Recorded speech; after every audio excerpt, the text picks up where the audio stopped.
नमस्कार, आप सभी देख रहे हैं लोकमत राजस्थान और मैं हूं प्रियंका माथुर। पाकिस्तान के खिलाफ ऑपरेशन सिंदूर की जानकारी देने वाली कर्नल सोफिया एक बार फिर से चर्चा में आ गई हैं। लेकिन इस बार इन चर्चाओं को हवा दी मध्य प्रदेश बीजेपी सरकार के एक मंत्री ने, जिन्होंने कर्नल सोफिया को लेकर सार्वजनिक सभा से एक विवादित टिप्पणी कर दी। इसके बाद से पूरे देश का विपक्ष उनके खिलाफ खड़ा हो गया है और मंत्री का इस्तीफा लेने की बात कर रहा है। वहीं दूसरी तरफ राजस्थान के पूर्व डिप्टी सीएम सचिन पायलट ने भी उनके इस बयान पर अपनी प्रतिक्रिया दी, जिस उद्देश्य से भारतीय सेना ने देश में सद्भावना बनाने का संदेश दिया और कर्नल सोफिया को मीडिया के सामने पेश कर उनके माध्यम से देश को ऑपरेशन सिंदूर के बारे में तमाम जानकारी साझा करवाई।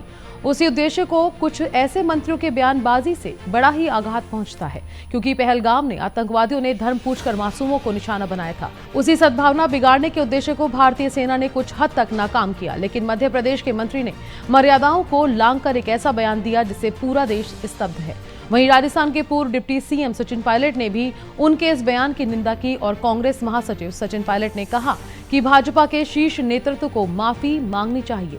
जिनकी तीसरी पीढ़ी फौज में काम कर रही है, उनके प्रति उन्होंने अनादर दिखाया है, यह अस्वीकार्य है। पायलट ने कहा कि कुछ दिन पहले भारतीय सेना ही हमारी 2 फौजी कर्नल सोफिया कुरैशी और विंग कमांडर व्योमिका सिंह ने सेना के ऑपरेशन की जानकारी देश को दी थी।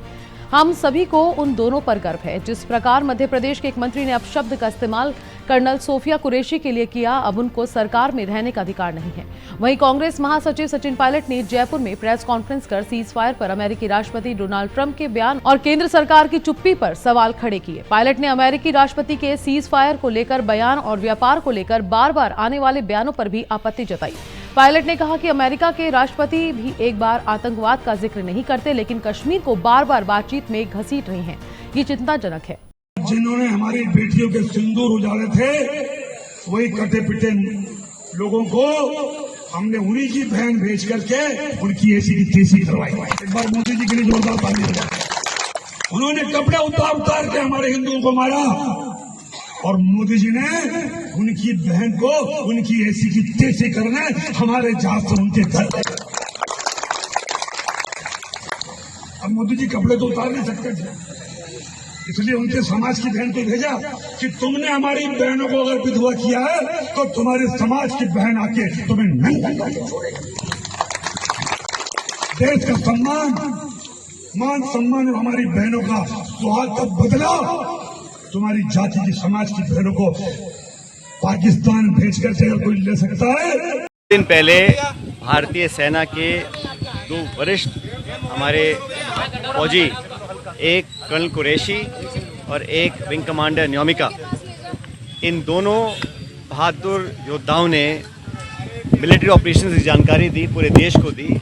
और मुझे भारतीय होने के नाते कर्नल कुरैशी और विंग कमांडर व्योमिका, इन दोनों ने जिस कुशलतापूर्वक तरीके से मिलिट्री एक्शंस की जानकारी पूरे देश को दी, उस पर हम सबको बहुत फक्र है।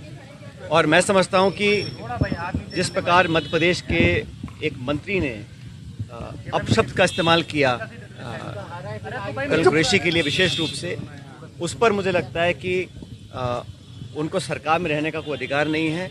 और भाजपा का जो शीर्ष नेतृत्व है, उनको माफ़ी मांगनी चाहिए कि हमारे वीर कर्नल कुरैशी, जिनकी तीसरी पीढ़ी फौज में काम कर रही है, उनके प्रति जो अनादर उन्होंने दिखाया है वो बिल्कुल अस्वीकार्य है और माफ़ी मांगनी चाहिए। कल फिर हमने देखा कि राष्ट्रपति ट्रंप सऊदी अरब की यात्रा पे गए और वहाँ पे एक बार और उन्होंने बड़े स्पष्ट रूप से कहा कि भारत और पाकिस्तान के बीच जो युद्ध विराम कराया गया वो उनके द्वारा कराया गया, और जो शर्त रखी थी उसमें व्यापार की मात्रा बढ़ाने के लिए उन्होंने प्रस्ताव रखा, जिस पर भारत और पाकिस्तान दोनों सहमत हो गए। बार बार अमेरिका के राष्ट्रपति जो ये बयान दे रहे हैं, उसका भी स्पष्ट, सटीक और उच्च स्तरीय लेवल पर कोई खंडन नहीं किया गया है। एक बात और हमने देखी कि जितनी बार भी सोशल मीडिया पर राष्ट्रपति ट्रंप ने अपना पक्ष रखा है इस पूरे मुद्दे को लेकर, उन्होंने एक बार भी आतंकवादी शब्द का इस्तेमाल नहीं किया, उन्होंने टेररिज्म का इस्तेमाल नहीं किया, उन्होंने कहीं भी पाकिस्तान द्वारा दशकों से नामी गिरामी विश्व प्रसिद्ध आतंकवादियों को जो पनाह दी है और जो भारत में लगातार मुंबई से लेकर पुलवामा और पहलगाम में जो आतंकवादी हमले हुए हैं, उस पर पाकिस्तान का जो प्रूवन ट्रैक रिकॉर्ड है उस पर एक शब्द नहीं कहा। और आश्चर्यजनक बात यह है, मोस्ट सरप्राइजिंगली, वो कश्मीर को बीच में लेकर आ गए। हमारे 26 निहत्थे सैलानियों को मौत की घाट उतारा गया, भारत पर आक्रमण बोला गया।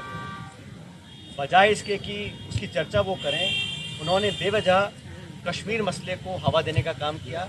जो मसला बहुत पहले सेटल हो चुका, कश्मीर का मुद्दा द्विपक्षीय है, उसका अंतर्राष्ट्रीयकरण करना ये पाकिस्तान चाहता है। लेकिन हमने स्पष्ट कह रखा है, और आप सबको याद होगा 1994 में कांग्रेस की सरकार में संसद में सर्वसम्मति से एक प्रस्ताव पारित हुआ था कि पाक अधिकृत कश्मीर वो भारत का अभिन्न हिस्सा है। आज भी जम्मू कश्मीर की विधानसभा में पीओके की जो विधानसभाएं जो खाली हैं वो सीटें आज भी खाली पड़ी हैं। और 1994 में जो हमने प्रण लिया था, भारत ने लिया था, किसी एक दल ने नहीं लिया था, संसद ने लिया था। आज समय आ गया कि एक बार दोबारा विशेष सत्र बुलाया जाए, जो कुछ अब तक घटा उस पर एक चर्चा हो। और मैं तो मानता हूँ कि 1994 का जो प्रस्ताव था कि पीओके को हमें वापस लेना है, उसको दोबारा पारित किया जाए, क्योंकि लगातार ऐसी संभावनाएं बढ़ रही हैं कि कश्मीर को इंटरनेशनलाइज किया जा रहा है।